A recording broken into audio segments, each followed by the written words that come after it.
Hello my dear bacho, and welcome back. I know exams are just around the corner and the tension is building up. But hey, bilkul tension nahi lena. Your favorite tutor is here to make this chapter Mechanical Properties of Fluids super duper easy for you.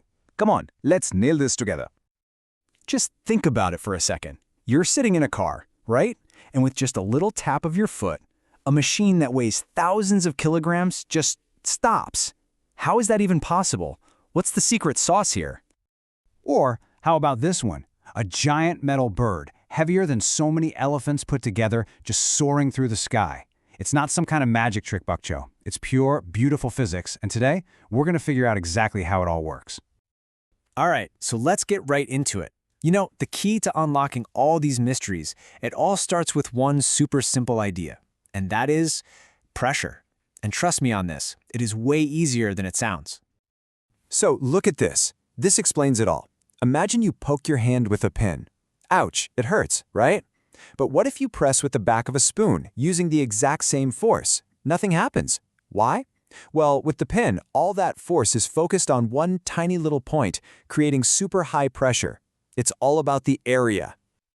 So here's the main takeaway. Pressure is just the force you apply divided by the area it's applied on. Look at this formula. P equals F upon A. This tiny little formula, this is the secret key. Write it down, remember it. It's your first step to mastering this chapter. Think about it this way. Your school bag, the weight is the same, right? But when you have those nice wide straps, the weight is spread out over a big area, so the pressure is low and it's comfy. But with those thin, stringy straps, oof, all that weight is on a tiny area, the pressure is super high and it just digs into your shoulder.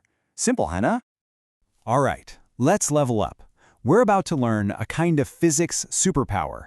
It's like a magic trick, and it's called Pascal's law. This is the secret behind how that tiny push on the brake pedal works its magic. Pascal's law is just amazing. So what it says is this. If you have a liquid in a closed container, say in a closed pipe, and you apply pressure at one spot, that pressure gets sent everywhere, to every single part of the liquid, instantly. And it doesn't lose any strength along the way. It's like the perfect delivery system. And this is where the real magic happens. Just look at this diagram of a hydraulic lift. You've probably seen these at car service stations, right? Well, this is Pascal's law in action. A small push on one side results in a huge lift on the other. Let's break it down, okay? Step 1, you apply a small force on the small piston with the small area. Step 2, that pressure, remember, P equals F by A, travels all through the liquid without changing one bit.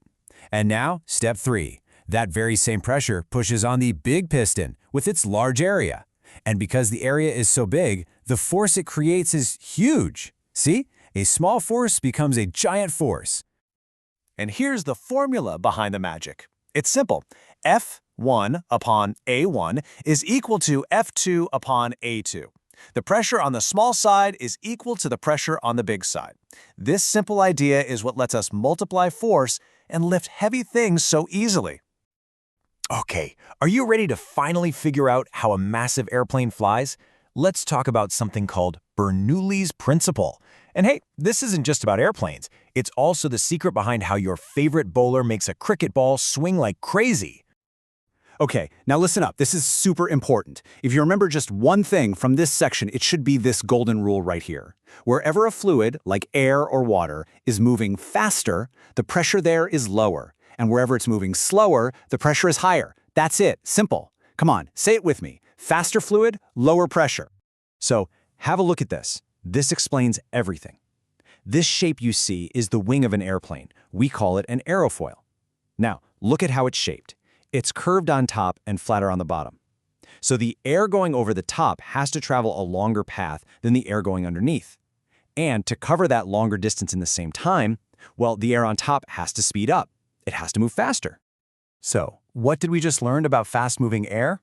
That's right. Faster air means lower pressure. So you have low pressure on top of the wing and a higher pressure below the wing. And this difference in pressure creates a big push from the bottom, an upward force we call lift. And that's what pushes the whole airplane up into the sky. Isn't that incredible? And hey, all you cricket fans out there, this is exactly how a spinning ball swings in the air. When the bowler spins the ball, the air moves faster on one side compared to the other. That creates a pressure difference, And poof, the ball curves, fooling the batsman. It's called the Magnus Effect. Same physics, just a different game. All right, now for my toppers. For everyone aiming for those full marks, let's quickly cover two small topics that can get you those bonus marks. Pay close attention. This is your topper's edge. First up, we have viscosity. Now don't get scared by the word. It's just a fancy term for how thick or sticky a fluid is. Think of water. It flows super easily, right? That's because it has low viscosity. But honey, it's thick, it's slow, that's high viscosity. It's as simple as that. And the second bonus topic is surface tension. You've all seen a drop of water on a lotus leaf, right? How it forms that perfect little ball? Well, that's because of surface tension. Basically, all the water molecules on the surface are pulling on each other, holding on tight. This creates a kind of invisible skin on the water, which always tries to shrink and take up the smallest possible space. And for a drop, that's a perfect sphere. All right, Bacho, we're almost at the finish line. Let's do a quick-fire revision of all the important formulas. So get your phones out and be ready to take a screenshot. You'll want this for your notes. Okay, first one, pressure. What is it? P equals F upon A. Force divided by area. This is the big one, the one that started it all for us today. Next up, Pascal's law. Remember the magic formula, F1 by A1 equals F2 by A2? This is our force multiplier, the secret behind lifting cars with just a little push. And finally, Bernoulli's big equation. Yeah, I know, this one looks a little scary, but don't worry about it. The main thing you need to remember is what it tells us. Where velocity, v, is high, pressure, p, is low. That's the entire secret of how airplanes fly. See? Bilkul simple hai. It's actually quite simple when you look at it piece by piece. In just a few minutes, you've gone through the most important parts of this chapter. You now know the secret behind everything from car brakes to airplanes. You are ready. You are totally prepared. You've got this.